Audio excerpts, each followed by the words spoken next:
আমরা একটা সীমারেখা পার করে আসছি, যেটা থেকে আর ফেরার কোনো সুযোগ নাই। জুলাইয়ের ফলে বাংলাদেশের ইতিহাসের যে গতিপথ, এটা পার্মানেন্টলি চেঞ্জ হয়ে গেছে। সময়ের 1/4, অসময়ের 10/4। রাজনৈতিক বিপ্লবের চেয়ে সমাজ বিপ্লবের মাত্রা অনেক বেশি। কোনো এনজিওর আনুগত্য কোনো নির্দিষ্ট দেশের প্রতি হয় না, কোনো ধর্মের প্রতি হয় না, কোনো আদর্শের প্রতি হয় না, কোনো জনগোষ্ঠীর প্রতি হয় না। জুলাইয়ের বয়ান গিয়ে আপনি দিয়ে আসছেন কারণ বাজারে। এপিএসের দুর্নীতি, বাপের দুর্নীতি, ভাইয়ের দুর্নীতি, প্রতিদিন নতুন নতুন দুর্নীতির খবর। যেই আন্দোলনগুলো অল্প কিছু উদ্দেশ্যকে সামনে রেখে হয় এবং কোনো আদর্শ যেখানে থাকে না, সেগুলো সাধারণত বড় পরিবর্তন আনতে পারে না। সরকারের পতন হোক, কিছু ভালো লোক আসুক, আমি যেন শান্তিতে থাকতে পারি, নিয়ম শৃঙ্খলা যেন ভালো থাকে। 300 বছর আগে ইংরেজরা আমাদেরকে দখল করে নিছে। এই মুহূর্তে আহ্বান করছি আসিফ আদনানকে, অত বেশি ইন্ট্রো মনে দেওয়ার দরকার নাই। বাট 4 তারিখে একটা আমাদের মধ্যে কনফিউশন ছিল যে কালকে কি বের হব, এই হলে কি হবে, এই হলে কি হবে, আর্মি নামলে কি হবে, তারপরে ব্যারিকেড দিলে কি হবে। সো আসিফ একটা খুব ভালো কন্ডিশন, মানে অনেকগুলো কন্ডিশন লাগছে। এই হলে কি করতে হবে, রাস্তায় বের হতে হবে, এই হলে রাস্তায় বের হতে হবে। সো এটা খুব ভালো একটা ছিল, মানে স্পার্ক, মোটিভেশন, সাহসের একটা মানে কি বলে বাক্য ছিল। মানুষ যাই হোক রাস্তায় নামতে হবে, এবং সেই পোস্টটা সম্ভবত 20,000-এর বেশি শেয়ার হয়েছিল। সো এই যে জুলাই আন্দোলন, আগেও বললাম, সবাই আমরা বলেছি, এটা আসলে আমাদের ছিল, আমাদের ইসলামপন্থীদের, মুসলিমদের রক্ত দিয়েছি আমরা। আপনি যদি হিসাব করেন বাংলাদেশে অন্যান্য ধর্মাবলম্বীদের সাথে মানে জনসংখ্যা হিসাবে পার্সেন্টেজ কত এবং তারা কতটুকু রক্ত দিয়েছে, সব রক্ত দিয়েছি মুসলিমরা। সো এই জমিন আমাদের, এটা আমাদের রিক্লেম করতে হবে আর কি। সো রিক্লেমেশনের সারাদিন অনেক আলোচনা হলো। আমরা এখন আহ্বান করছি আসিফ আদনানকে। বিসমিল্লাহ ওয়াসসালাতু ওয়াসসালামু আলা রাসূলিল্লাহ ওয়া আলা আলিহি ওয়া সাহবিহি ওয়া সাল্লামা তাসলিমান কাসীরা, আম্মা বা'দু। রাব্বি ইশরাহ লি সাদরি ওয়া ইয়াসসির লি আমরি ওয়াহলুল উকদাতাম মিন লিসানি ইয়াফকাহু কওলি। সবাই খুব টায়ার্ড মনে হচ্ছে, আমি নিজে খুব টায়ার্ড। আপনারা সবাইকে শুকরিয়া, আপনারা এতক্ষণ অপেক্ষা করেছিলেন। আজকে আপনারা অনেক কথা শুনছেন, আমাদের চাইতে আরও গুরুত্বপূর্ণ অনেক কথা চলে আসছে। আসলে মনে করেন আমরা অনেক ব্যাখ্যা বিশ্লেষণ বা এই ধরনের কথাবার্তা বলতে পারি, বাট একদম কষ্টের থেকে যে কথাগুলো আসে সেগুলোর ওজনটা অন্যরকম হয়। তো এই কথাবার্তা আপনারা অলরেডি শুনে ফেলছেন। তো আমার কথা হয়তো বা কিছুটা পুনরাবৃত্তি হবে। আর আমি নানা ব্যস্ততার কারণে আসলে একেবারে প্রিপারেশন নিতে পারি নাই, সো আমি দেখে দেখে পড়ে যাবো আর কি। এই জন্য আগে ক্ষমা চাচ্ছি আপনাদের কাছে। আমার আলোচনা ওই বিষয়টা নিয়ে, যেটা নিয়ে আজকে সবাই কথা বললেন, যে জুলাইয়ের সাফল্য এবং ব্যর্থতা, এটা নিয়েই কথা। তবে মূল আলোচনায় যাওয়ার আগে আমি একটা গল্প দিয়ে শুরু করি। ইংরেজিতে একটা প্রবাদ বাক্য আছে, ক্রসিং দ্য রুবিকন। এটার মানে হলো এমন কোনো কাজ বা এমন কোনো সিদ্ধান্ত যেটা একবার হয়ে যাবার পর এখান থেকে ফেরত আসা যায় না। এমন কোনো ঘটনা যেটা ঘটার পর আর ফেরার কোনো সুযোগ থাকে না, এটাকে বলা হয় ক্রসিং দ্য রুবিকন।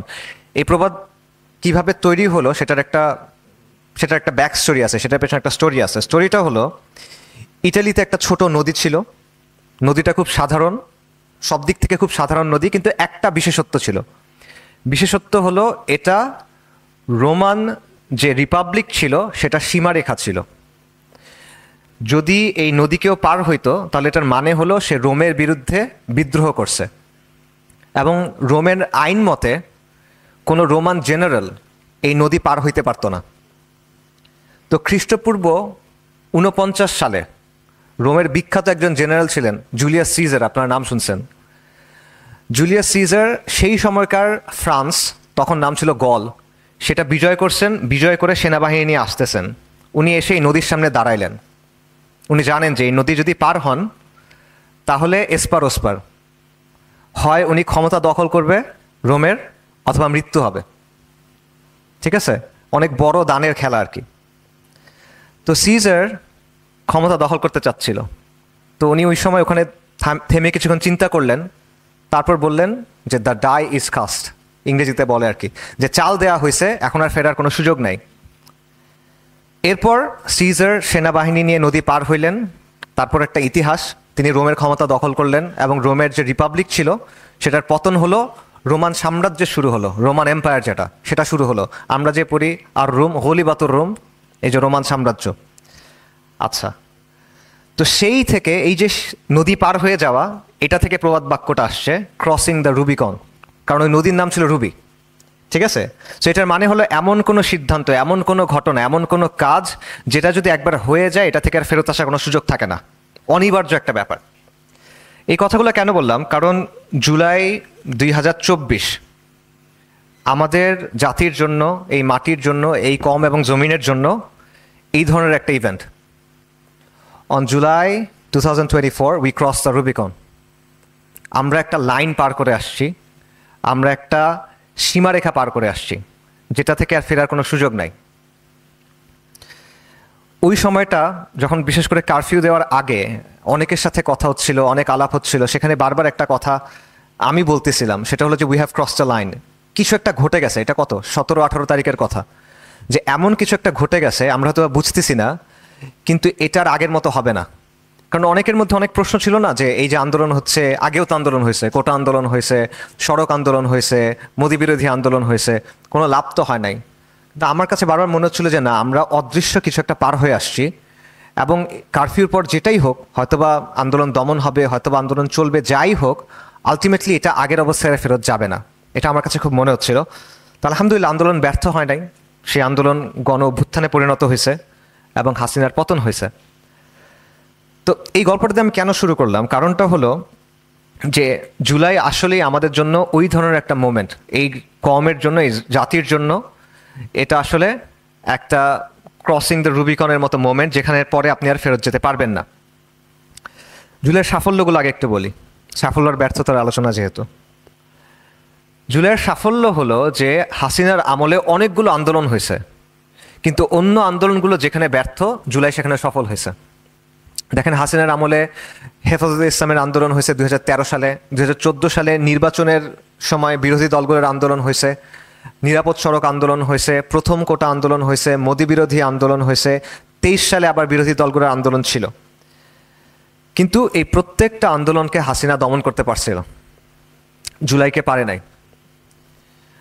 আগের আন্দোলনগুলোর ক্ষেত্রে দেখবেন সমাজের নির্দিষ্ট কিছু অংশের মানুষ অংশগ্রহণ করছে, যেমন মনে করেন জুলাইয়ের আন্দোলন, হেফাজতে ইসলামের আন্দোলন, যেটা কওমি মাদ্রাসার ওলামায়ে কেরাম, তুল্লাব যারা, তারা বেশি অংশগ্রহণ করছেন, ধর্মপ্রাণ মানুষ তারা অংশগ্রহণ করছেন। রাজনৈতিক দলগুলোর আন্দোলন, সেখানে রাজনৈতিক দলগুলোর কর্মী সমর্থক অংশগ্রহণ করছে। নিরাপদ সড়ক আন্দোলন, সেখানে মনে করেন স্কুল, কলেজ, ইউনিভার্সিটি এরা বেশি করছে। এরকম এক একটাতে অল্প কিছু গোষ্ঠী অংশগ্রহণ করছে। জুলাই এ জায়গাতেও ডিফারেন্ট। জুলাই দেখেন সবাই একসাথে আন্দোলন করছে, এবং এটা একটা নজিরবিহীন ঐক্য ছিল, অন্তত আমি আমার লাইফে দেখি নাই যে এই ধরনের একটা আন্দোলনে সবাই একসাথে আসছে, আমি এখনো পর্যন্ত এটা দেখি নাই। এবং বাংলাদেশের একজন বিখ্যাত বামপন্থী ইতিহাসবিদ আছেন, তাত্ত্বিক আছেন, বদরুদ্দিন ওমর, উনি সম্ভবত 2 তারিখই বা 3 তারিখ সম্ভবত বলছিল যে 1952 সালের পর এরকম আর কোনো গণঅভ্যুত্থান এখানে হয় নাই, মানে 52 সাল থেকে, পর না, 52 সাল থেকে 2024 পর্যন্ত এটা সবচেয়ে বড় ব্যাপক গণঅভ্যুত্থান। সো এগুলো জুলাইয়ের সাফল্য, যে সাফল্যগুলো আসলে অস্বীকার করার কোনো সুযোগ নাই, এড়ায় যাওয়ারও কোনো সুযোগ নাই। তবে হ্যাঁ, এখানে একটা বিষয় বলে রাখা জরুরি যে আগের যে আন্দোলনগুলো ছিল এগুলোর একটা ভূমিকা আছে। এই আন্দোলনগুলোর কারণেই জুলাই সম্ভব হয়েছে। আগের আন্দোলনগুলোতে যে দমনপীড়ন হয়েছে, যাদের উপর দমনপীড়ন হয়েছে, সবার মধ্যে একটা জেদ ছিল না, সবার একটা কষ্ট ছিল না, এরা সবাই জুলাই তখন আবার নামছে। সো 15 বছরের লড়াই, সংগ্রাম, এই আন্দোলনের যে প্রেক্ষাপট, এইটার কারণেই জুলাইটা সম্ভব হয়েছে, এটাও একটা বাস্তবতা। তো এই কারণে এটা যেমন সত্য যে অন্য আন্দোলনগুলো যেখানে ব্যর্থ সেখানে জুলাই সফল, একইভাবে এটাও সত্য যে জুলাই হলো এই অন্য আন্দোলনগুলোর এক ধরনের ফসল। এটা জুলাইয়ের একটা সাফল্য। জুলাইয়ের আরেকটা সাফল্যের কথা বলি, সেটা হলো জুলাইয়ের ফলে বাংলাদেশের ইতিহাসের যে গতিপথ, এটা পার্মানেন্টলি চেঞ্জ হয়ে গেছে। জুলাইয়ের ফলে আওয়ামী জাহিলিয়াতের পতন ঘটছে। আওয়ামী জাহিলিয়াতের উৎখাত হয় নাই, উৎখাত মানে একটা জিনিস মূল সহ উঠায় ফেলা, এটা হয় নাই, কিন্তু পতন ঘটছে। হাসিনার আমলে বাংলাদেশ ভারতের একটা করদ রাজ্যে পরিণত হয়েছিল, সেই জায়গা থেকে আমরা কিছুটা ফেরত আসতে পারছি। এবং 71-এর একটা আওয়ামী বয়ান, একটা ভারতীয় বয়ানের নিচে আমাদেরকে চাপা দেওয়া হয়েছিল, সেই চাপা পড়া অবস্থা থেকেও আমরা কিছুটা বের হয়ে আসতে পারছি। সো জুলাই গণঅভ্যুত্থান একটা হিস্টোরিক্যাল ইভেন্ট, এবং আমি মনে করি যে জুলাই গণঅভ্যুত্থান হলো ভারতীয় আধিপত্যবাদের বিরুদ্ধে মুসলিম বঙ্গের প্রতিরোধ। জুলাই হলো ভারতীয় আধিপত্যবাদের বিরুদ্ধে মুসলিম বঙ্গের একটা গণ অভ্যুত্থান। তবে জুলাইয়ের সমস্যা যেখানে শুরু সেটা হলো যে জুলাই অসম্পূর্ণ, এটার কাজটা শেষ হয় নাই। এবং জুলাই নিয়ে যত সমস্যা আছে, যতগুলো ব্যর্থতা নিয়ে আমরা আলোচনা করি, যতগুলো হতাশা নিয়ে আমরা আলোচনা করি, যতগুলো দুঃখ নিয়ে আমরা আলোচনা করলাম সারাদিন হলো, এই সবগুলোর কারণ হলো এটাই যে জুলাই আসলে অসম্পূর্ণ। দেখেন, লড়াই কখনো মাঝপথে শেষ করা যায় না। খেলার মাঠ থেকে হঠাৎ করে উঠে আসা যায় না, খেলা শেষ করে আসতে হয়। মনে করেন আপনি একটা সেতু বানাচ্ছেন, একটা ব্রিজ বানাচ্ছেন, এই ব্রিজটা আপনার শেষ করতে হবে। তো আপনি একটা ব্রিজ অর্ধেক বানাইছেন, এটা দিয়ে আপনি কই যাবেন? কোথাও না, ব্রিজ টু নোওয়্যার, এটা দিয়ে আপনি কোথাও যেতে পারবেন না। সো যে কোনো গুরুত্বপূর্ণ কাজ পুরোপুরি শেষ করতে হয়, অর্ধেক করে রেখে দেওয়া যায় না। মনে করেন কারো শরীরে টিউমার আছে, আপনি টিউমার কেটে ফেলবেন, পুরোটা ফেলতে হবে কিন্তু শেকড় সহ। আপনি অর্ধেক ফেলছেন, অর্ধেক রেখে দিয়েছেন, এটা অর্থ কি?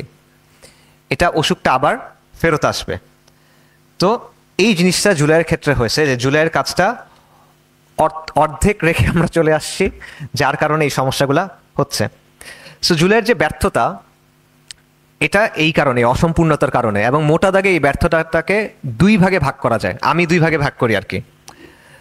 একটা হলো জুলাইয়ের বিপ্লব হতে না পারার ব্যর্থতা, যে সবাই জুলাই বিপ্লব বলে, এটা আসলে জুলাইয়ের ব্যর্থতা। জুলাই বিপ্লব হইতে পারে নাই, এটা একটা বড় ব্যর্থতা।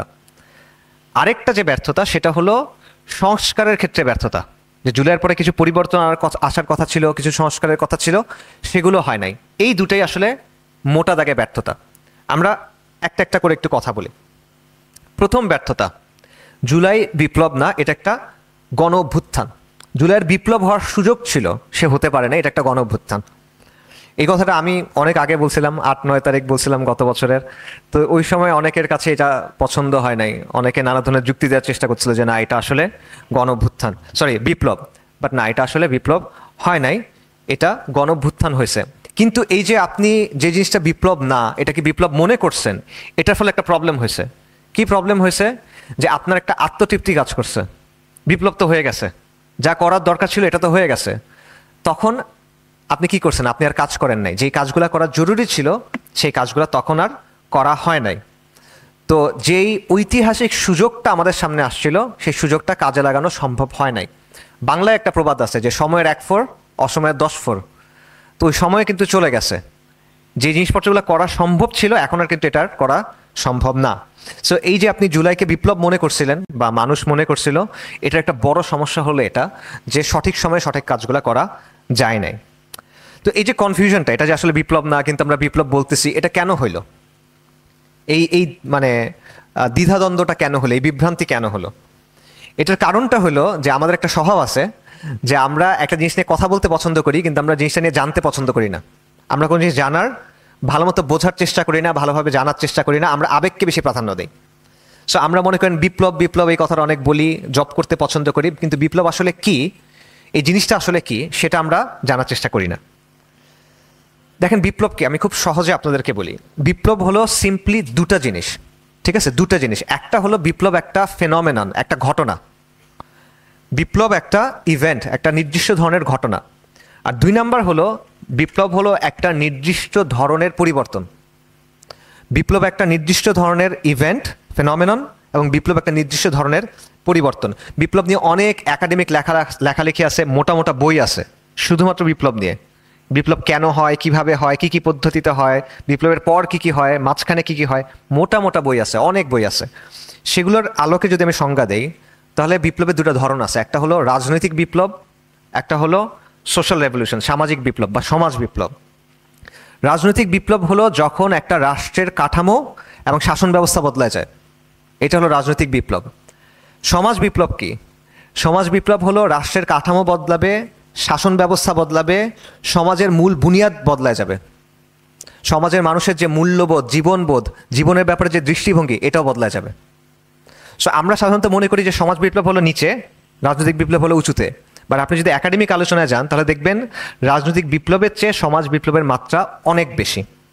আমি এটাকে সহজ এক্সাম্পল দিয়ে বলি। আগে আমি একবার চেয়ারের এক্সাম্পল দিয়েছিলাম, এবার আমি বাড়ির এক্সাম্পল দিই। মনে করেন একটা বাড়ি আছে, এই বাড়ির চাবিটা বদল হয়েছে। আগে ওনার কাছে চাবি ছিল, এখন আরেকজনের কাছে চাবি, মালিকানা বদল। এটা হলো ক্ষমতা পরিবর্তন। এই বাড়ির রং বদলায় ফেলছেন, টাইলস বদলায় ফেলছেন, প্লামিং চেঞ্জ করছেন, রেনোভেশন করছেন, এটা হলো সংস্কার। আপনি বাড়িটা ভেঙে নতুন একটা বাড়ি তৈরি করছেন, এটা হলো রাজনৈতিক বিপ্লব। আপনি বাড়ি ভাঙছেন, ফাউন্ডেশন চেঞ্জ করে ফেলছেন, জমির নিচে যেটা আছে ওটাও বদলায় ফেলছেন, তারপর নতুন ফাউন্ডেশনে নতুন কাঠামোতে একটা জিনিস তৈরি করছেন, এটা হলো সমাজ বিপ্লব। জুলাই কি হয়েছে? জাস্ট ক্ষমতা পরিবর্তন হয়েছে, সংস্কারটাও প্রপারলি হয় নাই। কিন্তু এটাকে আমরা বিপ্লব বলে প্রচার করে আসছি, যেটা একটা উইশফুল থিঙ্কিং এবং ডেঞ্জারাস ডিলিউশন। আরেকটা ব্যাপার বলি, এখানেও আমাদের অনেকের ভুল ধারণা থাকে। অনেকে মনে করে বিপ্লব হলো একটা পদ্ধতি, আমরা যেটা বলি মানহাজ। অনেকে মনে করে বিপ্লব হলো একটা মানহাজ। না, এটা কোনো পদ্ধতি না। অনেকে মনে করে যে অনেক মানুষ রাস্তায় নেমে আসবে, রাস্তায় নেমে আন্দোলন করবে, সরকার পড়ে যাবে, এটা মানে হলো বিপ্লব। না, এটা বিপ্লব না, এটা গণ আন্দোলন, এটা গণ অভ্যুত্থান বলতে পারেন আপনি, কিন্তু এটা বিপ্লব না। বিপ্লব হইল আমি আরেকটা এক্সাম্পল দিই। মনে করেন সফরের কথা। সফরে তিনটা জিনিস থাকে, মুসাফির থাকে, একটা গন্তব্য থাকে, আর একটা বাহন থাকে, রাইট? এখন বিপ্লবটা হলো গন্তব্য, ফাইনালি যে জায়গায় আপনি যেতে চাচ্ছেন, যে ধরনের পরিবর্তন আপনি আনতে চাচ্ছেন, এটা হলো বিপ্লব। আপনার বাহনটা হলো আন্দোলনের কোনো একটা নির্দিষ্ট পদ্ধতি, সেটা গণঅভ্যুত্থান হতে পারে। আর মুসাফিরকে জনগণ বা জাতি। তো জাতি ওই গন্তব্যে পৌঁছাতে চাচ্ছে একটা নির্দিষ্ট বাহনের মধ্য দিয়ে। এখন সেই বাহন এক এক সময় এক এক রকম হতে পারে। তো ট্রেন কি করে? ট্রেন দেখেন, চিন্তা করেন, ট্রেন কিন্তু এক একটা স্টেশনে থামে। ঢাকা থেকে চিটাগং আপনি যাবেন, এই ট্রেন কিন্তু অনেকগুলো স্টেশনে থামতে থামতে ফাইনালি গিয়ে চিটাগংয়ে যায়, রাইট? সো আমাদের যে আন্দোলনের মানে বাহনটা, সেটার অবস্থা কি হয়েছে? এটা প্রথম স্টেশনে থেমে গেছে, যেটা হলো ক্ষমতা পরিবর্তন, সরকার পতন। এটা একদম প্রথম স্টেশন। এটা আপনি আর একটু পার হন, তারপর হয়তো আসবে রাষ্ট্রের সংস্কারের স্টেশন। আরেকটু যদি যান, তখন আপনি আসবে সাংবিধানিক পুনর্গঠন বা ওই যে নয়া রিপাবলিক কায়েম করা। আপনারা এই কথা নিশ্চয়ই শুনছেন। এবং ফাইনালি একদম লাস্টে গিয়ে যেই গন্তব্য, যে স্টেশন, সেটা হলো বিপ্লবের স্টেশন, যখন আপনি আইনি কাঠামো, সমাজ কাঠামো, শাসন কাঠামো সব কিছু বদলায় ফেলতে পারছেন। সো জুলাইয়ের ক্ষেত্রে যেটা হয়েছে, এই যে বাহন যেটা, এটা প্রথম স্টেশনে থেমে গেছে, শেষ, আর আগায় নাই।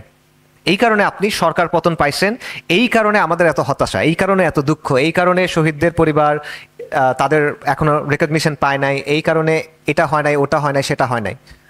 বুঝতে পারছেন? সো এখানে আরেকটা কথা মাথায় রাখেন, যে এই যে আপনি গন্তব্যে পৌঁছাবেন, যে কোনো গন্তব্যে পৌঁছানোর অনেক ধরনের বাহন থাকে। আপনি ঢাকা থেকে চিটাগং যাবেন, আপনি গাড়িতে যেতে পারবেন, প্লেনে যেতে পারবেন, ট্রেনে যেতে পারবেন, হেঁটেও যেতে পারবেন যদি চান, রাইট? একইভাবে আপনি যদি বিপ্লবের গন্তব্যে যেতে চান, বিভিন্ন ধরনের বাহন আপনি ব্যবহার করতে পারবেন। গণঅভ্যুত্থান এটার মধ্যে একটা বাহন, একমাত্র বাহন না। এখন আপনি কোন বাহন গ্রহণ করবেন, এটা নির্ভর করবে আপনি যেই জায়গায় আছেন, সেই ভূখণ্ডের বাস্তবতা, সেই সমাজের বাস্তবতা, সেই সময়ের বাস্তবতা, সেইখানকার মানুষের মনস্তত্ত্ব ইত্যাদির উপরে। সো বিপ্লব আসলে একটা পদ্ধতি না, এটা কোনো মানহাজ না, এটা একটা গন্তব্য। বাংলাদেশে বিপ্লব হয় নাই, বাংলাদেশে আসলে কখনোই, আমার জানার মতে বাংলাদেশে আসলে কখনোই বিপ্লব হয় নাই। 47-এ হয় নাই, 69-এ হয় নাই, 71-এ হয় নাই, 90-এ হয় নাই, 24-এও হয় নাই। কারণ প্রতিটা ক্ষেত্রে মূল যে কাঠামো ছিল, সেই কাঠামো একই রয়ে গেছে। মূল কাঠামোর ক্ষেত্রে কোনো পরিবর্তন আসে নাই। রাষ্ট্রের চরিত্র এবং শাসন ব্যবস্থা, এখানে কোনো পরিবর্তন আসে নাই। আইনি কাঠামো, প্রশাসনিক চরিত্র এবং রাষ্ট্র যেভাবে ক্ষমতার ব্যবহার করে, এখানেও কোনো পরিবর্তন আসে নাই। শাসকের মুখ বদলাইছে, শাসন ব্যবস্থা বদলায় নাই। কখনো সামরিক পোশাকে শাসক আসছে, কখনো গণতন্ত্রের পোশাকে শাসক আসছে, কিন্তু রাষ্ট্রের যে মূল মানে সত্তা যেটা, তার রুহ যেটা, এটা কিন্তু যে ফিরিঙ্গিদের বানানো যে সিস্টেম ছিল, ইংরেজরা যে সিস্টেম দিয়ে গেছে, ওটার ভেতরেই আছে, এটা থেকে বের হয় না এখনো। আমরা পরিবর্তনের চেষ্টা করছি, এই অঞ্চলের মানুষ বারবার পরিবর্তনের চেষ্টা করছে, বারবার উঠে দাঁড়াইছে, বারবার কুরবানি করছে, কষ্ট করছে, অনেক কষ্ট করছে, কিন্তু পরিবর্তনটা আসলে আসে নাই। এখানে আমাদেরও একটা দোষ আছে, যেই দোষটা জুলাইয়ের ক্ষেত্রে আমি বললাম, আমরা মাঝপথে চলে গেছি। এটা সম্ভবত আমাদের জাতির সমস্যা, আমি জানি না, যে আমরা খুব দ্রুত উত্তেজিত হই, কিন্তু আমাদের দম অনেকক্ষণ থাকে না, আমরা পুরোটা শেষ না করে মাঝখান থেকে উঠে চলে আসি। সো এটা হলো জুলাইয়ের প্রথম ব্যর্থতা, বিপ্লব হয়ে উঠতে না পারার ব্যর্থতা। মানুষ যখন কথা বলে, সাধারণত আমরা পরের ব্যর্থতা নিয়ে কথা বলি, যে সংস্কার হয় না এটা নিয়ে। কিন্তু আমার হাম্বল ওপিনিয়ন হলো যে জুলাইয়ের মূল ব্যর্থতা হলো এটা বিপ্লব হইতে না পারা। কারণ সংস্কারের জন্য এত কষ্ট করতে হয় না, এত মানুষকে আহত হইতে হয় না, এতগুলা ফ্যামিলিকে মানে কুরবানি করতে হয় না, এতগুলা মানুষকে মরতে হয় না, আরও কমে আসলে সংস্কার করা যায়। এটা তো দামি জিনিস না, কিন্তু আপনি অনেক দাম দিছেন কিন্তু জিনিস কিনে নিয়ে আসছেন খুব সস্তা। জুলাইয়ের ব্যাপারটা এরকম হয়ে গেছে। বা মানুষ মনে করছিল এটার একটা বড় সমস্যা হলো এটা যে সঠিক সময়ে সঠিক কাজগুলো করা যায় নাই। তো এই যে কনফিউশনটা, এটা যে আসলে বিপ্লব না কিন্তু আমরা বিপ্লব বলতেছি, এটা কেন হইলো? এই এই মানে দ্বিধাদ্বন্দ্বটা কেন হলো, এই বিভ্রান্তি কেন হলো? এটার কারণটা হলো যে আমাদের একটা স্বভাব আছে যে আমরা একটা জিনিস নিয়ে কথা বলতে পছন্দ করি কিন্তু আমরা জিনিসটা নিয়ে জানতে পছন্দ করি না। আমরা কোনো জিনিস জানার ভালো মতো বোঝার চেষ্টা করি না, ভালোভাবে জানার চেষ্টা করি না, আমরা আবেগকে বেশি প্রাধান্য দিই। সো আমরা মনে করেন বিপ্লব বিপ্লব এই কথাটা অনেক বলি, জব করতে পছন্দ করি, কিন্তু বিপ্লব আসলে কি, এই জিনিসটা আসলে কি সেটা আমরা জানার চেষ্টা করি না। দেখেন বিপ্লবকে আমি খুব সহজে আপনাদেরকে বলি, বিপ্লব হলো সিম্পলি দুটা জিনিস, ঠিক আছে? দুটা জিনিস। একটা হলো বিপ্লব একটা ফেনোমেনন, একটা ঘটনা। বিপ্লব একটা ইভেন্ট, একটা নির্দিষ্ট ধরনের ঘটনা। আর দুই নাম্বার হলো বিপ্লব হলো একটা নির্দিষ্ট ধরনের পরিবর্তন।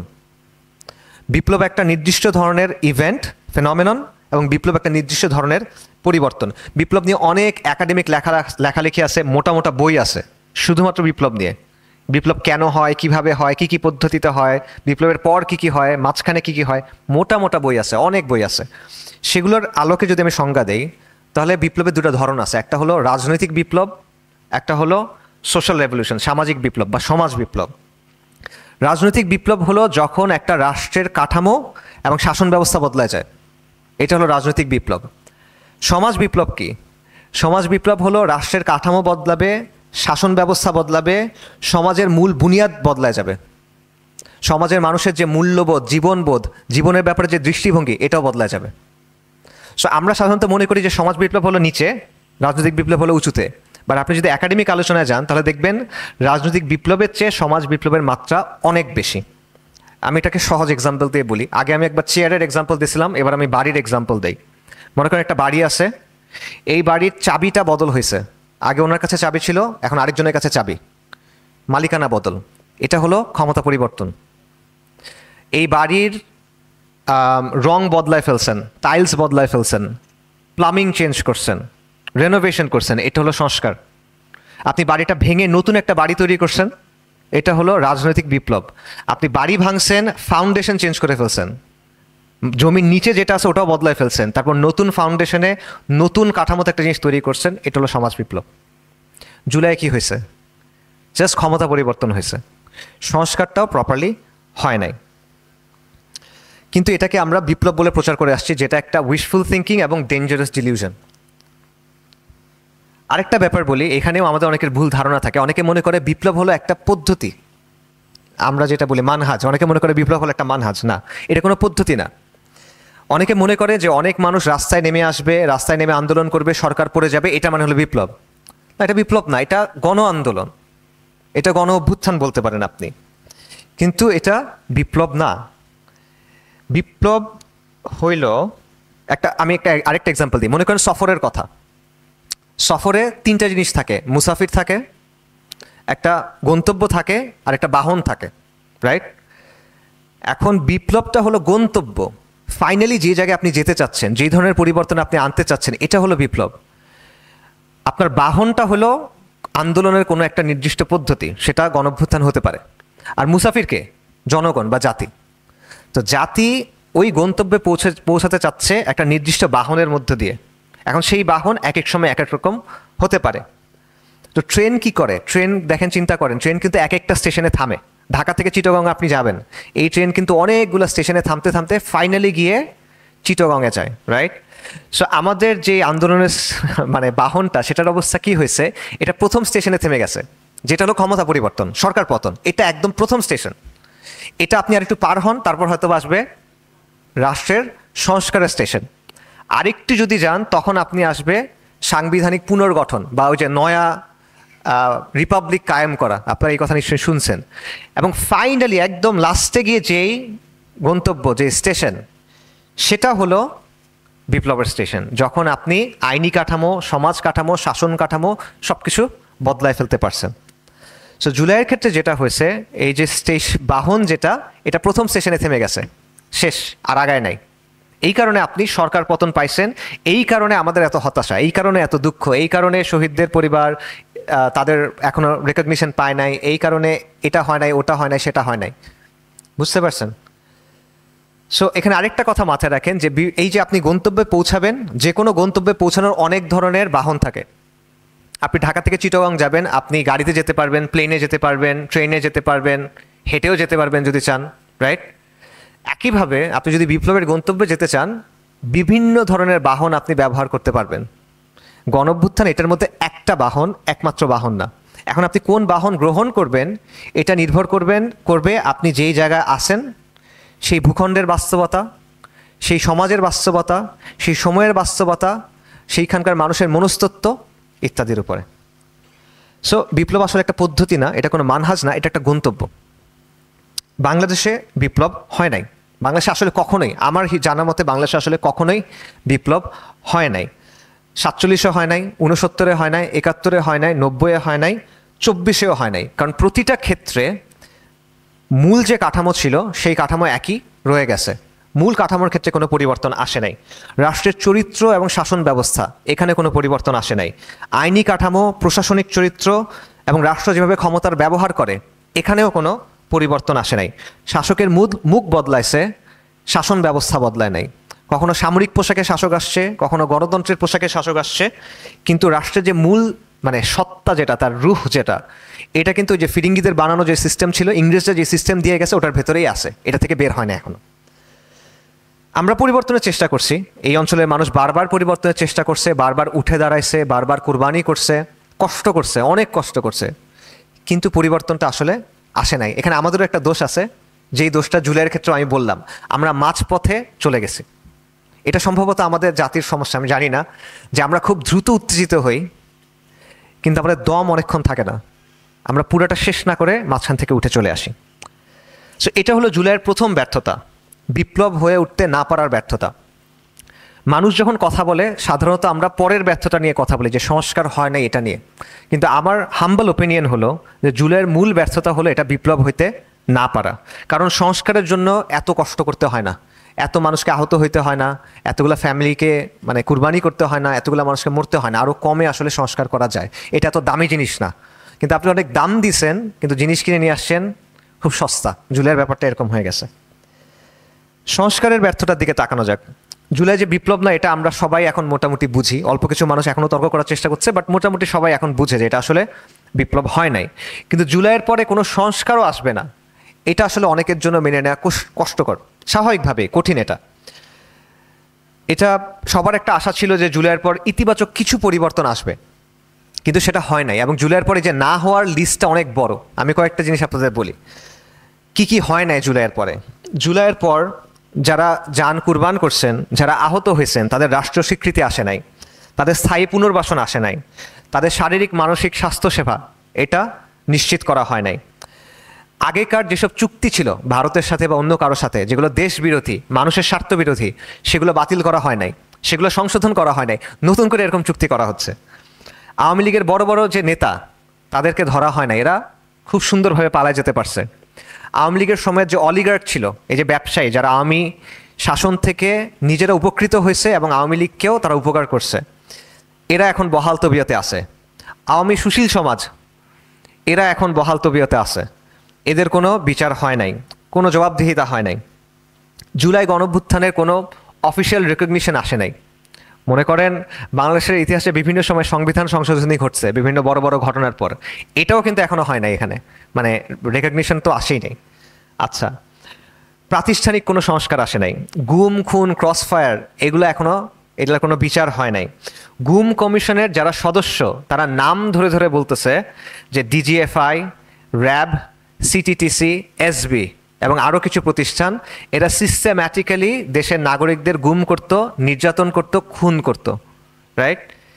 একদম মানে তারা গুম কমিশন, যেটাকে সরকার বানাইছে, সেখানকার লোক এই কথাগুলো বলতেছে, কিন্তু এগুলো এখনো পর্যন্ত কোনো প্রাতিষ্ঠানিক স্বীকৃতি আসে নাই। কোনো প্রতিষ্ঠান, কোনো একটা এজেন্সি বলে নাই যে হ্যাঁ আমরা এই কাজটা করছিলাম, রাষ্ট্রের সেবা করার দায়িত্ব ছিল আমাদের, আমরা রাষ্ট্রের নাগরিকদের সাথে এই কাজটা করছি, এই জন্য আমরা দুঃখিত, আমরা ক্ষমা প্রার্থী। কেউ বলে নাই, শ্বেতপত্র প্রকাশ করা হয় নাই। যারা ভিকটিম তাদেরকেও এখনো পর্যন্ত কোনো রেকগনিশন হয় নাই। র্যাবের মতো একটা বাহিনী, এটা এখনো বিলুপ্ত হয় নাই এবং হবে বলেও আর মনে হয় না। সো এটা হলো জুলাইয়ের পর কি হয় নাই সেটার তালিকা। জুলাইয়ের পর কি হয়েছে? দুর্নীতি হয়েছে ব্যাপক, স্বজনপ্রীতি হয়েছে ব্যাপক, বিভিন্ন সিদ্ধান্ত চাপায় দেওয়া হয়েছে, দেশবিরোধী চুক্তি হয়েছে, মেমোরেন্ডাম হয়েছে, বিদেশি সংস্থার অফিস খোলা হয়েছে, জুলাইয়ের চেতনাকে ভেঙে খাওয়া এটা 100 হচ্ছে, চাঁদাবাজি হয়েছে, ছিনতাই হচ্ছে, গোয়েন্দা বাহিনীর মাধ্যমে আমাদের মতো মানুষদের হয়রানি করা হচ্ছে, এটা বাকি অন্যদের সাথেও পরে হবে আর কি, জঙ্গিবাদের নাটক হচ্ছে। 1 বছরের মাথায় এই হলো জুলাইয়ের অবস্থা, এই হলো সংস্কার না হওয়ার অবস্থা। এই যে বললাম যে সংস্কার হয় নাই, এটা হলো এটা একটা ছোট্ট স্ন্যাপশট, আরও অনেক লম্বা লিস্ট দেওয়া যাবে। তো কেন সংস্কার হয় নাই এটার একটা ইনস্ট্রুমেন্টাল ব্যাখ্যা দেওয়া যায়, মানে কার্যকারণটা ব্যাখ্যা করা যায়। সেটা কি?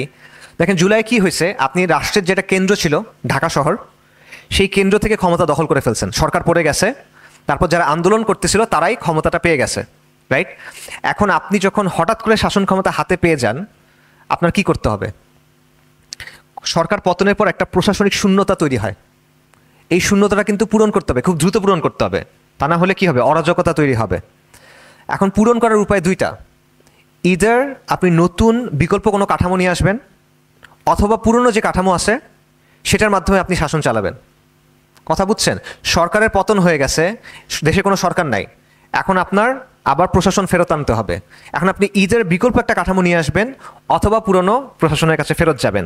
আমাদের ক্ষেত্রে কি হয়েছে? আমরা পুরনো প্রশাসনের কাছে ফেরত গেছি। কীরকম পুরনো প্রশাসন? আপনি হাসিনার রাষ্ট্রপতিকে রেখে দিয়েছেন, এরকম পুরনো প্রশাসন, রাইট?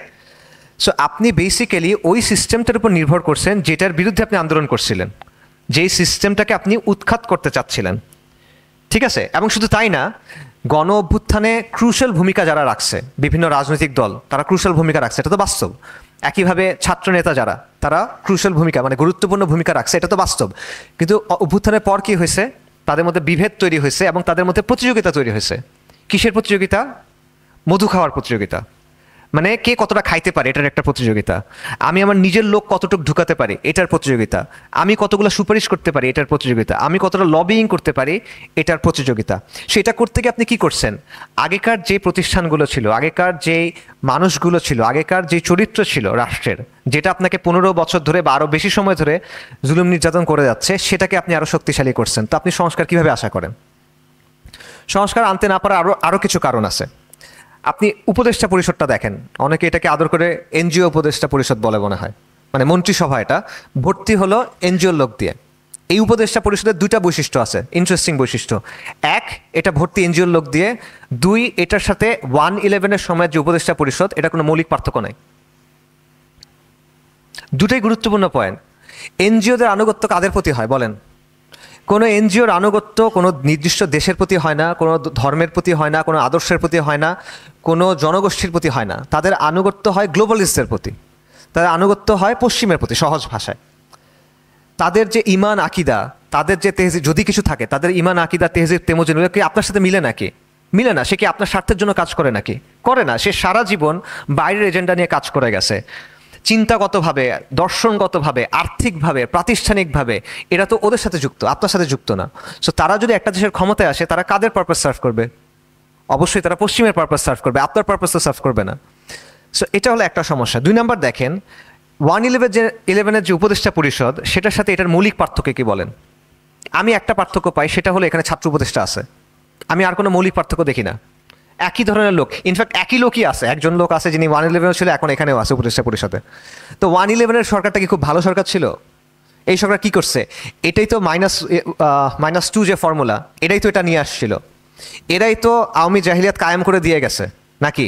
1/11-এর সরকারই তো শেখ হাসিনার কাছে ক্ষমতা দিয়ে গেছে। শেখ হাসিনা ক্ষমতা পার 1-2 মাসের মধ্যে পিলখানার ঘটনা ঘটছে। তো ওই হলো আপনার মন্ত্রিসভার অবস্থা। তা আপনি এখান থেকে কী সংস্কার আশা করবেন? আপনি প্রধান বানাইছেন এমন লোককে, এই পুরা সরকারের প্রধান বানানো হয়েছে এমন এক লোককে যেটা হলো গ্লোবালিস্টদের চোখের মণি, কুইন্টেসেন্সিয়াল এনজিও লবির লোক। 15 বছরে যার কোনো ভূমিকা নাই, এই যে জুলুম অত্যাচার হয়েছে মানুষের পক্ষে, কমের পক্ষে, জমিনের পক্ষে, তার কোনো ভূমিকা নাই। এই কথাগুলো অনেকে বলে না, সবাই খারাপ, কিন্তু যে হাসিনার সময় ছিল না, সবাই খারাপ কিন্তু আম্মু ভালো। তো এখন ওইরকম একটা ব্যাপার আছে আর কি। কিন্তু বাস্তবতা কি দেখেন, আপনি এমন একজন মানুষকে এসে বসাইছেন যার মানে সে কুইন্টেসেন্সিয়ালি এনজিও লবির লোক। কেন? কারণ বিকল্প নাই। আবারও সেম লজিক, হাসিনার বিকল্প ছিল না, এখানেও কোনো বিকল্প নাই। কারণ আপনার মধ্যে এই কনফিডেন্সটা নাই যে আপনি যে গণঅভ্যুত্থান করে হাসিনাকে সরাইতে পারছেন, কিন্তু আপনি দেশ চালাইতে পারবেন না। এই কনফিডেন্সটা আমাদের মধ্যে ছিল না, বা দেশের মানুষের মধ্যে ছিল না। আচ্ছা, সংস্কার কমিশন, আপনি সংস্কারের জন্য কিছু কমিশন বানাইছেন। এই কমিশনে কারা আছে? এই কমিশনে আছে হলো ওই লোকরা, ওই সেকুলার প্রগতিশীল জমিদার ক্লাসের লোকরা, যারা গত 50 বছর ধরে আমাদের দেশের ইতিহাসের বয়ান ঠিক করছে, আমাদের দেশের সমাজের বয়ান ঠিক করছে, সংস্কৃতির বয়ান ঠিক করছে, রাজনীতির বয়ান ঠিক করছে। এরাই তো, এদেরকেই আপনি সংস্কার কমিশনে নিয়ে আসছেন। এবং এই গোষ্ঠীটা স্পেকট্যাকুলারলি ব্যর্থ। এরা আগাগোড়া ব্যর্থ একটা গোষ্ঠী। 5টা দশক ধরে এরা একটা ফাংশনিং স্টেট বানাইতে পারে নাই, এটা একটা কার্যকর রাষ্ট্র বানাইতে পারে নাই। 50 বছরের বেশি সময় ধরে তারা একটা ফাংশনিং সোসাইটি তৈরি করতে পারে নাই। 24-এর পরেও পারে নাই, পারবেও না, কারণ এদের দ্বারা এটা হবে না। ওই যে বলে না যে সবাইকে দিয়ে এই করা যায় না, মানে আপনি গরু দিয়ে তো ঘোড়ার কাজ করাইতে পারবেন না, ছাগল দিয়ে তো ঘোড়ার কাজ করাইতে পারবেন না। সো ওই জিনিসটা আর কি হচ্ছে। কিন্তু তবু বারবার আপনি এদেরকেই নিয়ে আসতেছেন। দেখেন, 90-এর দশকে, 90-এর গণঅভ্যুত্থানের পর যখন তত্ত্বাবধায়ক সরকারগুলো আসতো, তখন সেগুলোর উপদেষ্টা কারা হইতো? এই শ্রেণীর লোকেরা। 1/11-এর পর কারা হলো? এই শ্রেণীর লোকেরা। এখনও একই শ্রেণীর লোকেরা। তো আপনি একই জিনিস থেকে বারবার আলাদা রেজাল্ট কীভাবে আশা করেন? আরও অনেকগুলো কারণ এখানে আছে। ফর এক্সাম্পল, আমাদের দেশে অনেক কথা এখন হয় যে মুজিববাদ উৎখাত করতে হবে, মুজিববাদ দমন করতে হবে। কিন্তু আপনি আওয়ামী লীগের বিরুদ্ধে কিছু কথা হয়তো বা বলতেছেন, কিন্তু যেই সাংস্কৃতিক গোষ্ঠী বা যেই সুশীল সমাজ বা যেই বুদ্ধিভিত্তিক ভিত্তিটা ক্রমাগত আওয়ামী জাহিলিয়াতের বৈধতা দিয়ে গেছে এবং যেটা বারবার আওয়ামী লীগের বয়ানটাকে ফেরত নিয়ে আসে, সেটার বিরুদ্ধে আপনি কিছু করেন নাই। বরং আপনি কি করছেন? এই যে জুলাইয়ের বয়ান গিয়ে আপনি দিয়ে আসছেন কারণ বাজারে, রাইট? সো তাতে আবারও আপনি এখানে সংস্কারটা কিভাবে করবেন? আরেকটা বিষয় হলো যে দেখেন, রাষ্ট্রের ধর্ম হলো সে বদলাইতে চায় না। রাষ্ট্রের যে প্রতিষ্ঠানগুলো আছে এগুলো বদলাতে চায় না। এখন রাষ্ট্রকে বদলাতে হয় কিভাবে? চাপ দিয়ে। জনগণ রাষ্ট্রকে চাপ দিবে কিভাবে? জনগণের সংখ্যাকে কাজে লাগায়, তাই তো? কিন্তু এই জিনিসটাকেও জুলাইয়ের পরে ডিলেজিটিমাইজ করা হয়েছে। কি বলে? মব বলে। যেই শক্তিটার কারণে আপনার জুলাই হয়েছে, যেটার কারণে মানুষ আইন ভেঙে রাস্তায় নেমে আসছে পরিবর্তনের জন্য, এটাই তো, এটার কারণে তো জুলাই হয়েছে। কিন্তু ওই জিনিসটা যখন একবার আপনি ক্ষমতায় চলে গেছেন, তখন আপনি ওটাকে মব বলা শুরু করছেন, যার ফলে কি হয়েছে? আপনার পায়ের তলায় এখন আর মাটি নাই, আপনি এখন আর কোনো পরিবর্তন করতে পারবেন না। কারণ রাষ্ট্রের যে প্রতিষ্ঠানগুলো সেগুলো অনেক শক্তিশালী, সেগুলোর সামনে আপনি গিয়ে কথা বলে লাভ নাই। আপনার একটা সমান শক্তি দাঁড় করাইতে হবে, সেই শক্তিটা আপনি পাবেন জনগণের কাছ থেকে। কিন্তু ওটাকে আপনি ডিলেজিটিমাইজ করছেন মব বলে। সাথে জুলাইয়ের ব্যর্থতার আরেকটা বড় কারণ হলো দুর্নীতি, ব্যাপক দুর্নীতি। এপিএসের দুর্নীতি, বাপের দুর্নীতি, ভাইয়ের দুর্নীতি, প্রতিদিন নতুন নতুন দুর্নীতির খবর। দুর্নীতি এমনিতেই খারাপ, কিন্তু এখানে একটা অন্য ব্যাপার ঘটছে। সেটা হলো মানুষের মধ্যে একটা, মানে মানুষের মনটা ভেঙে গেছে। আমার কাছে যেটা মনে হয়েছে যে মানুষ যাদের উপর ভরসা করছে যে এ খারাপ ও খারাপ এ খারাপ, কোনো কিছু দিয়ে হচ্ছে না, আচ্ছা শেষ পর্যন্ত একটা আন্দোলনের মধ্যে দিয়ে সরকার পতন হলো, হাসিনা গেল, তো যারা এটা করছে তাদের প্রতি একটা আশা ছিল সবার যে ঠিক আছে ওরা ভালো কিছু একটা করবে।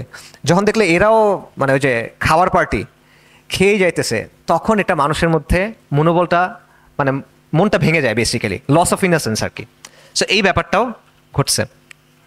তো এগুলো হলো কয়েকটা কারণ জুলাইয়ের ব্যর্থতার বা সংস্কার না হওয়ার। তবে এখানে আরও ডিপার কিছু কারণ আছে, আমি দুটো কারণ বলি। একটা কারণ হলো আমরা ইতিহাস থেকে শিক্ষা নেই নাই, আমরা বাংলাদেশের ইতিহাস থেকেও শিক্ষা নেই নাই, বাকি বিশ্বের ইতিহাস থেকেও শিক্ষা নেই নাই।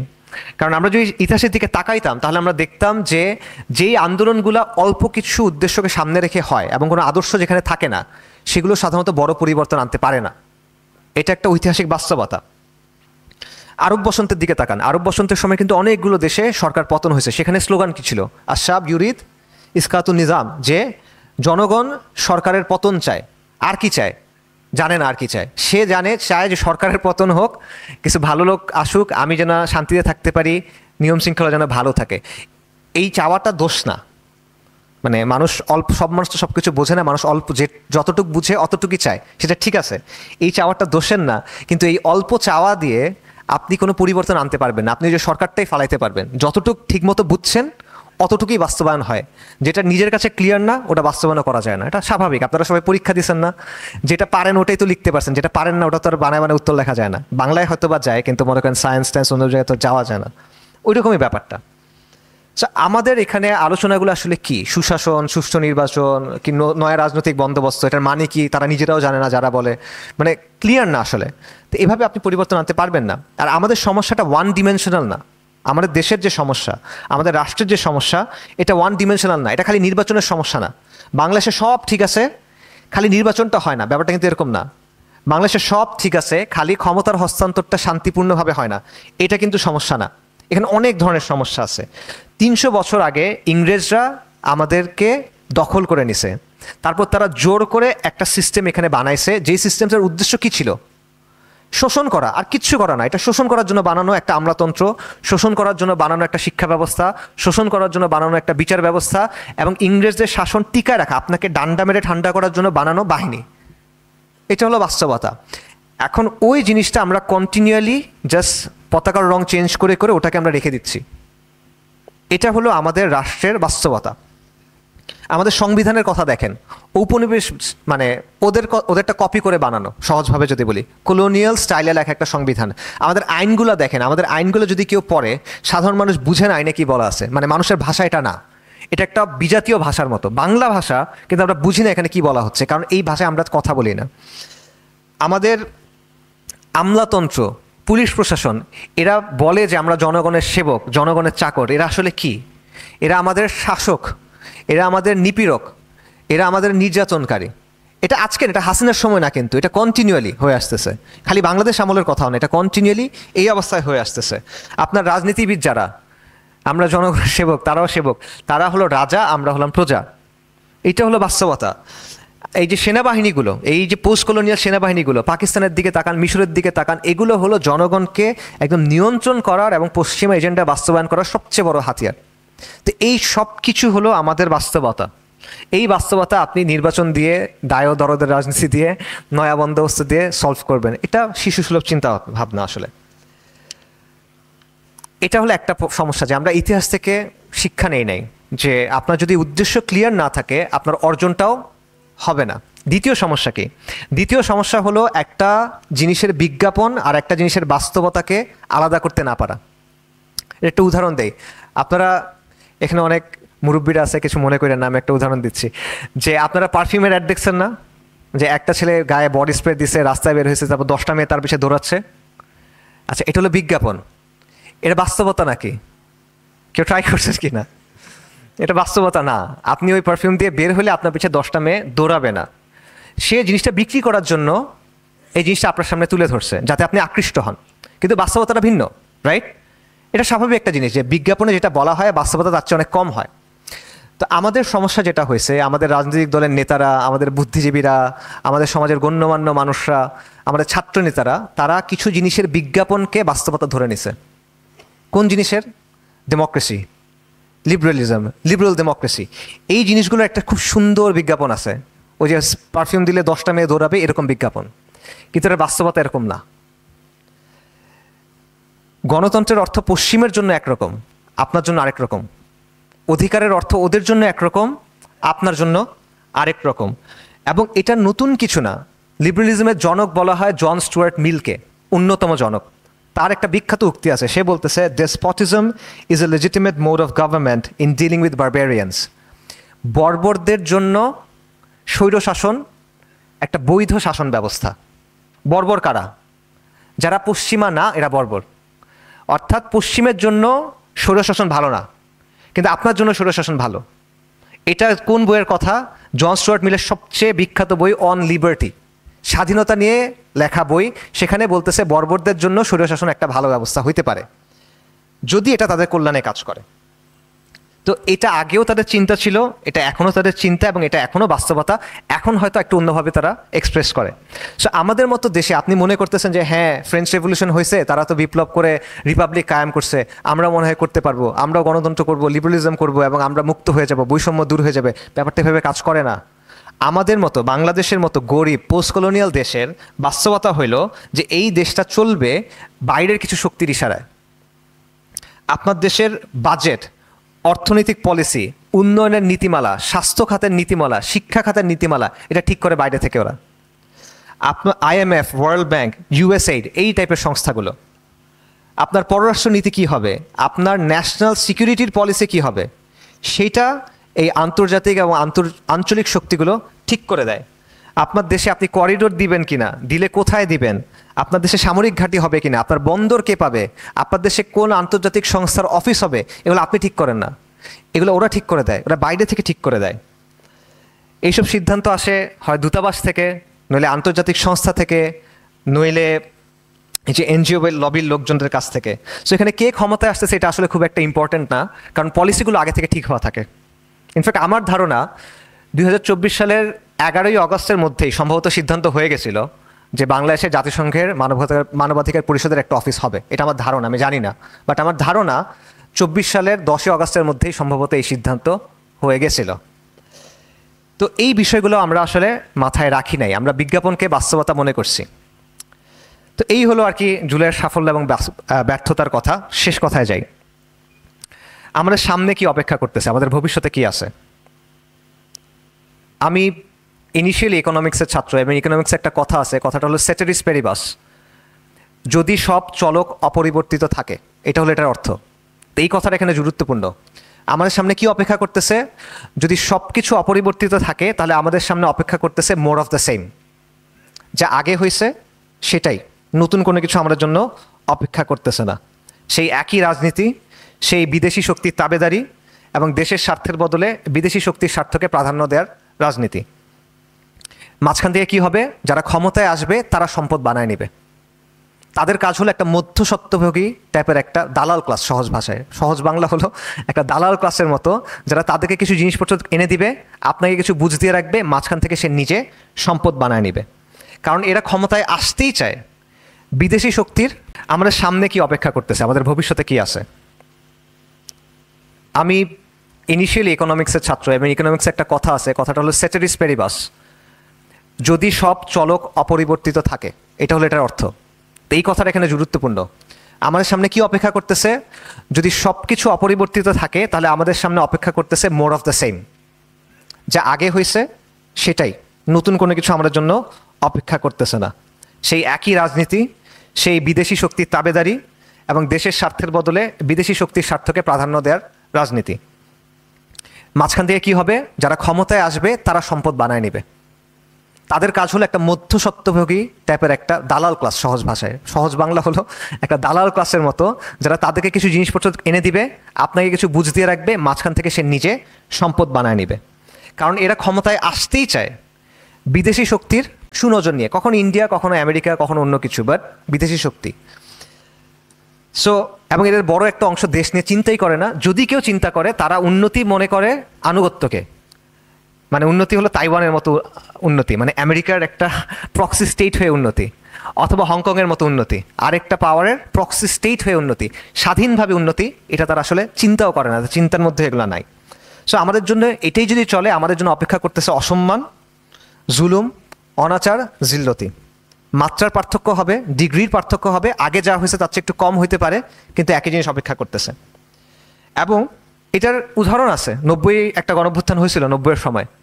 সেই গণঅভ্যুত্থানের পরেও এরকম সংস্কারের অনেক কথা হয়েছিল, মোটা মোটা সংস্কারের ব্যাপারে প্রস্তাবনা লেখা হয়েছিল, শত শত পৃষ্ঠার। সেটার রেজাল্ট কি, ওই 90-এর গণঅভ্যুত্থানের আনুমানিক 16-17 বছর পর আওয়ামী জাহেলিয়া 2.0 আমাদের উপর আসছে। সো এই যে অর্জনগুলো জুলাইয়ের, এটাও আসলে ধীরে ধীরে ফিকে হইতে থাকবে এবং নতুন নতুন জুলুম আমাদের উপর আসতে থাকবে। এখন কেউ প্রশ্ন করতে পারেন যে এটা কেমন কথা, এটাই কি আমাদের নিয়তি কিনা, যে বারবার আমরা এভাবে উঠে দাঁড়াবো, তারপর আমরা পড়ে যাব, ব্যর্থ হব, সবসময় আমরা বাইরের কারো গোলামি করব, আমাদের কোনো নীতি থাকবে না, আমাদের কোনো সম্মান থাকবে না, আমরা খালি হাত পেতে পেতে মানুষের কাছে থাকবো, এটাই কি আমাদের নিয়তি কিনা। হ্যাঁ, যদি সব চলক অপরিবর্তিত থাকে, সেটেরিস পেরিবাস, এটাই আমাদের নিয়তি। ইনফ্যাক্ট আমাদের নিয়তি এর চেয়ে খারাপ হওয়ার কথা। কেন খারাপ হওয়ার কথা, কারণ আমাদের সামনে অনেকগুলো সংকট আছে, রাজনৈতিক সংকট আছে, আঞ্চলিক সংকট আছে, ভূ রাজনৈতিক সংকট আছে, অর্থনৈতিক সংকট আছে, সামাজিক সংকট আছে, ইমানি সংকট আছে। এবং এই সংকটগুলো যদি সমাধান করা না হয়, এগুলো একসময় অস্তিত্বের সংকটে পরিণত হবে। এবং এই সংকটগুলো সমাধান করার চেষ্টা কারোর মধ্যে নাই, যাদের হাতে ক্ষমতা আছে তাদের মধ্যে, বা যাদের হাতে ক্ষমতা যাবে বলে মনে করা হচ্ছে তাদের মধ্যে। তো এই কারণে আমাদের শুধু আগে যা হয়েছে তা হবে এমন না, বরং এই কম ও জমিনের যেই ভবিষ্যৎ, সেটাও আসলে এর মুখে, হুমকির মুখে। তবে আমি কি বললাম, যদি সব চলক অপরিবর্তিত থাকে তাহলে এটা হলো নিয়তি।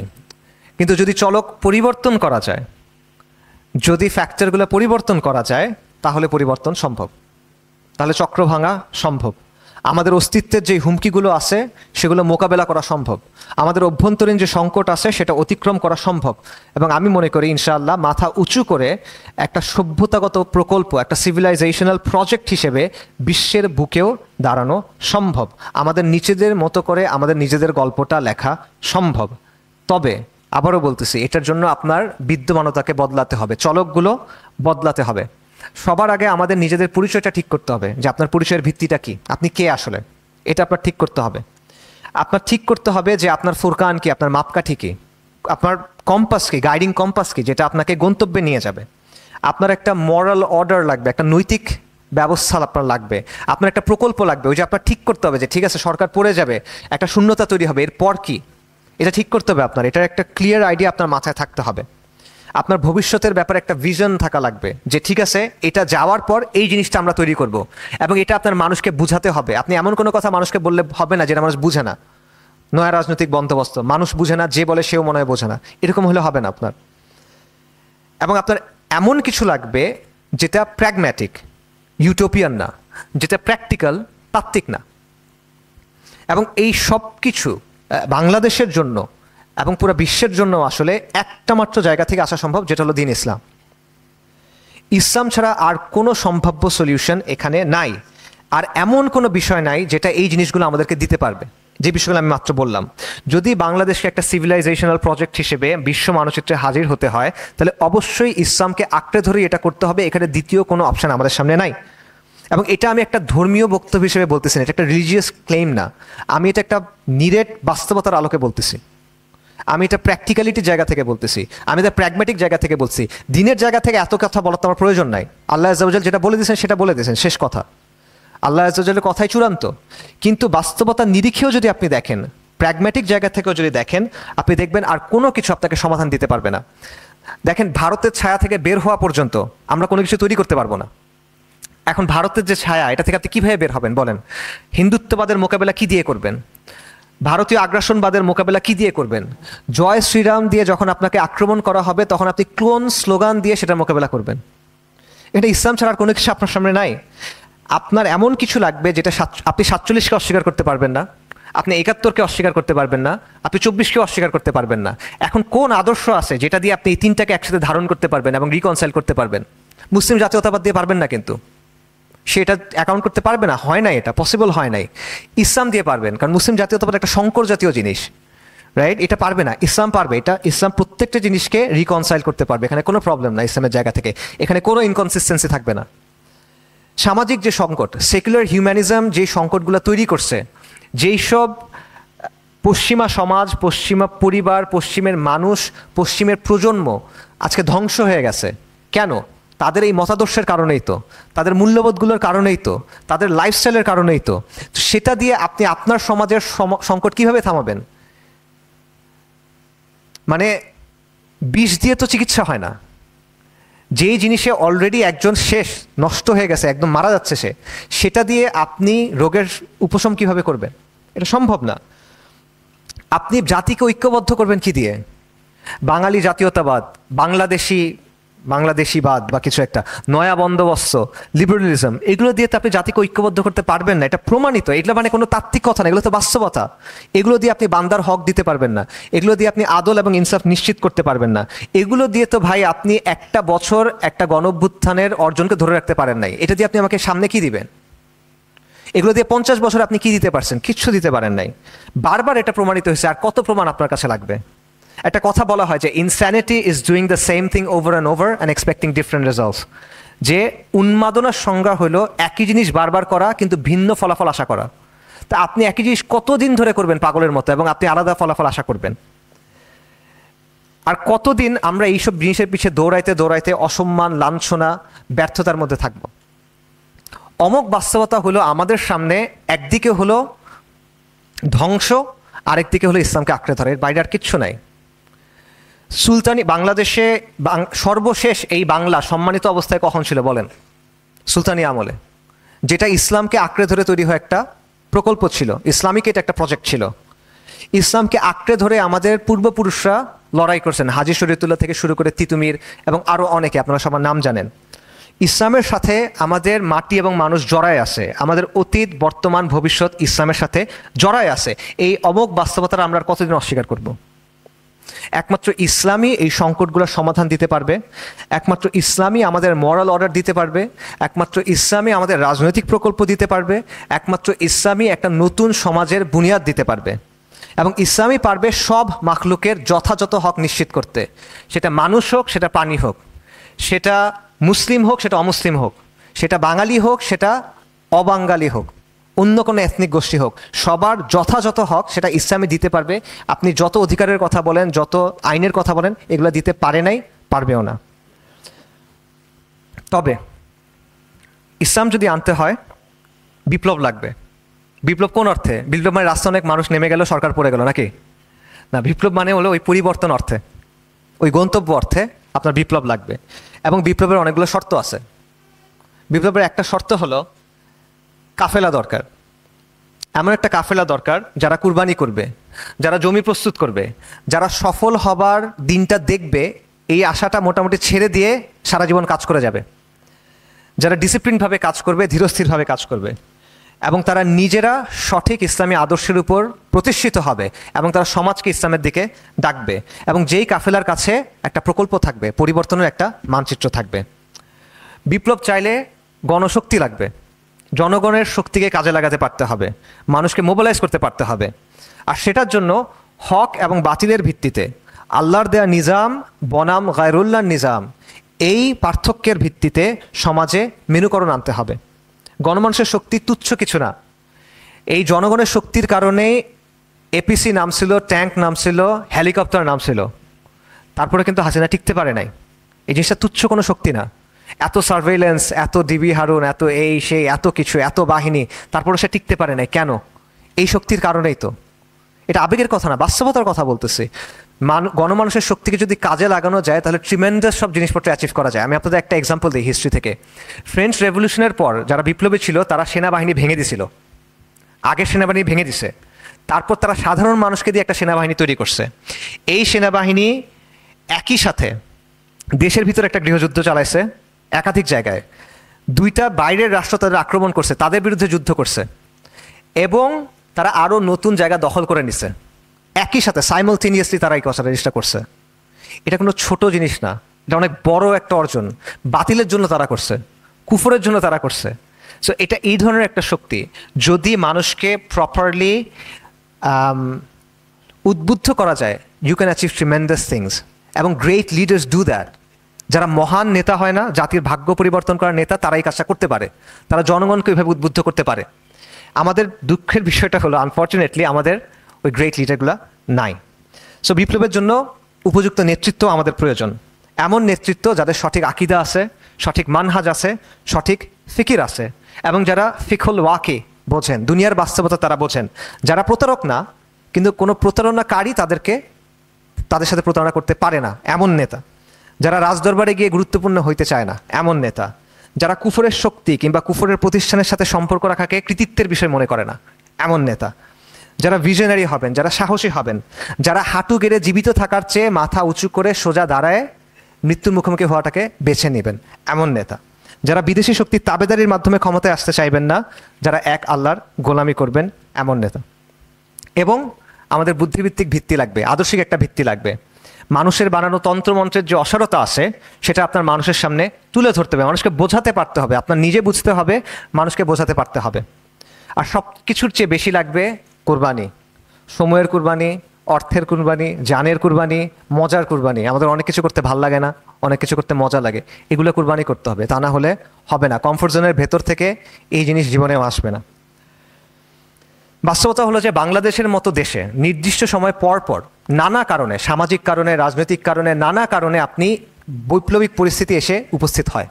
নির্দিষ্ট সময় মানে 2-3 বছর পরপর না, 1-2 দশক পরপর হয়তোবা, কিন্তু এটা এসে উপস্থিত হয়। কিন্তু পরিস্থিতি আপনার সামনে এসে উপস্থিত হলো, প্রেক্ষাপট আপনার সামনে এসে উপস্থিত হলো, কিন্তু আপনার প্রস্তুতি নাই, তাহলে লাভ আছে?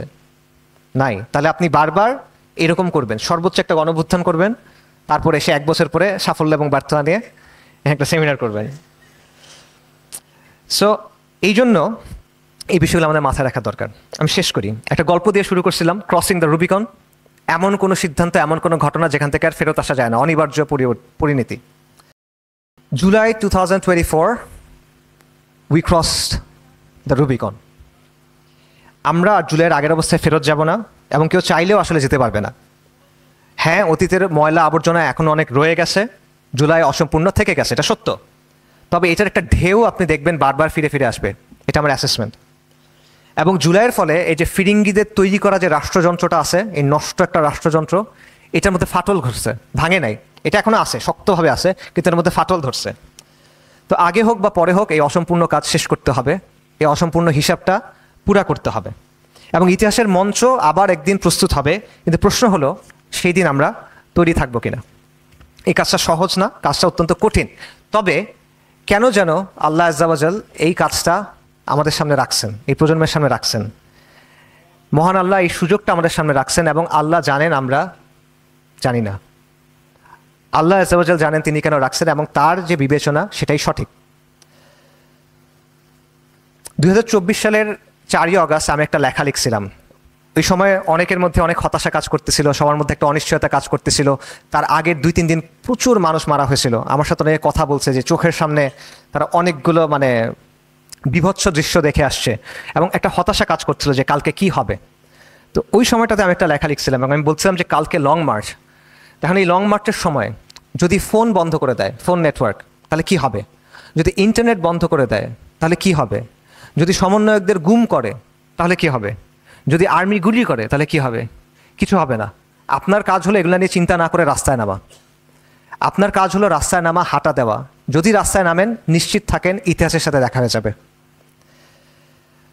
তো এই লেখাটা বেশ ছড়ায় পড়ছিল, এটা অনেকগুলো ফেসবুক পেজে, ফেসবুক গ্রুপে, টেলিগ্রাম চ্যানেলে, অনেক হোয়াটসঅ্যাপ গ্রুপেও শেয়ার হয়েছিল, এবং আমার সাথে পরে অনেকে দেখা হয়েছে, তারা আমাকে বলছে যে এই লেখাটা তাদেরকে একটা লেভেলে এনকারেজ করছে 5 তারিখ নামার জন্য। তো আমি তখন যতটা নিশ্চয়তার সাথে কথাটা বলছিলাম বা লিখছিলাম, আজকে 2 আগস্ট 2025 আমি অতটুকু নিশ্চয়তার সাথে বলতেছি, ইফ নট মোর, আমরা যদি রূপান্তরের এই পথে নামি, আমরা যদি এই পথ আঁকড়ে ধরি, আমরা যদি এই কাফেলা তৈরি করি, আমরা যদি আল্লাহর সাথে ওয়াদা করি এবং সেই ওয়াদায় সত্য থাকি, এবং আমরা যদি আবার একদিন আবাবিলের মতো নেমে আসতে পারি, আমরা যদি আল্লাহ দ্বীনের জন্য, এই কওমের জন্য এবং এই জমিনের জন্য একটা ইনকিলাবি ইন্তিফাদার জন্ম দিতে পারি, তাহলে নিশ্চিত থাকেন ইতিহাসের সাথে আবার দেখা যাবে। ইসবিরু ওয়া সাবিরু ওয়া রাবিতু ওয়াত্তাকুল্লাহা লাআল্লাকুম তুফলিহুন। আসসালামু আলাইকুম ওয়া রাহমাতুল্লাহ।